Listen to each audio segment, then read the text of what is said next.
Chapter 9. Oh, that my head were waters, and my eyes a spring of tears, that I might weep day and night for the slain of the daughter of my people. Oh, that I had in the wilderness a lodging place of wayfaring men, that I might leave my people and go from them. For they are all adulterers, an assembly of treacherous men. They bend their tongue as their bow for falsehood. They have grown strong in the land, but not for truth. For they proceed from evil to evil, and they don't know me, says Yahweh. Everyone beware of his neighbor, and don't trust in any brother. For every brother will utterly supplant, and every neighbor will go around like a slanderer. Friends deceive each other, and will not speak the truth. They have taught their tongue to speak lies. They weary themselves committing iniquity. Your habitation is in the middle of deceit. Through deceit they refuse to know me, says Yahweh. Therefore Yahweh of armies says, Behold, I will melt them and test them. For how should I deal with the daughter of my people? Their tongue is a deadly arrow. It speaks deceit.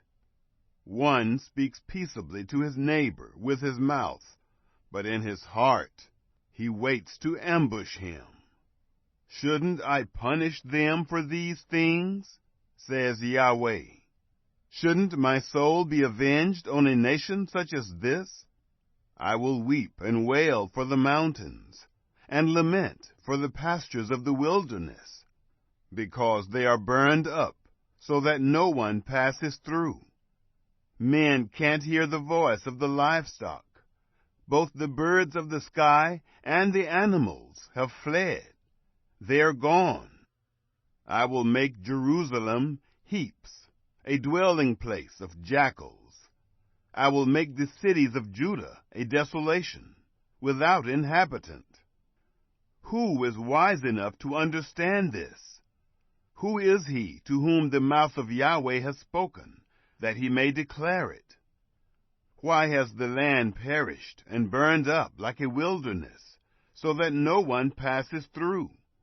Yahweh says, Because they have forsaken my law, which I set before them, and have not obeyed my voice, neither walked therein, but have walked after the stubbornness of their own heart, and after the Baals, which their fathers taught them.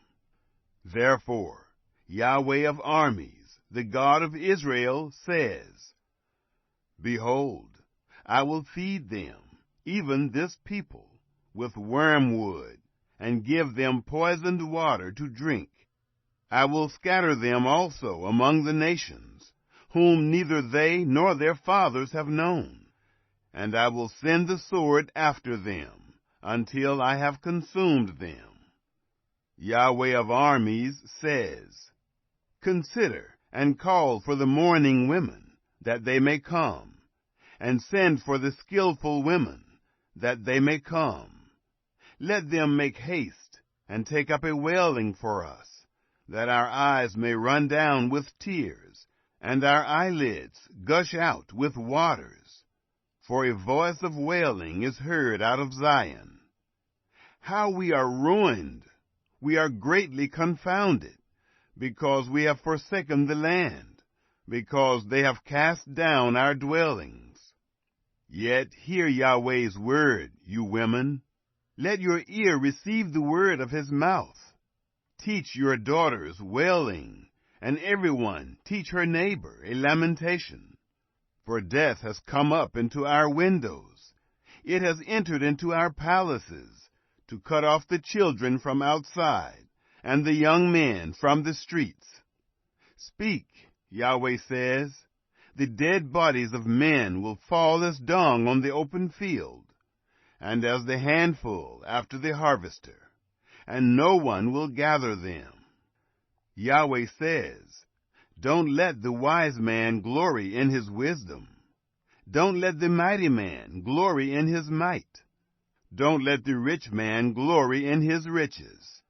But let him who glories glory in this, that he has understanding and knows me, that I am Yahweh, who exercises loving kindness, justice, and righteousness in the earth.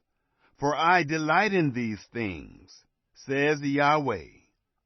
Behold, the days come, says Yahweh, that I will punish all those who are circumcised only in their flesh: Egypt, Judah, Edom, the children of Ammon, Moab, and all who have the corners of their hair cut off, who dwell in the wilderness. For all the nations are uncircumcised, and all the house of Israel are uncircumcised in heart.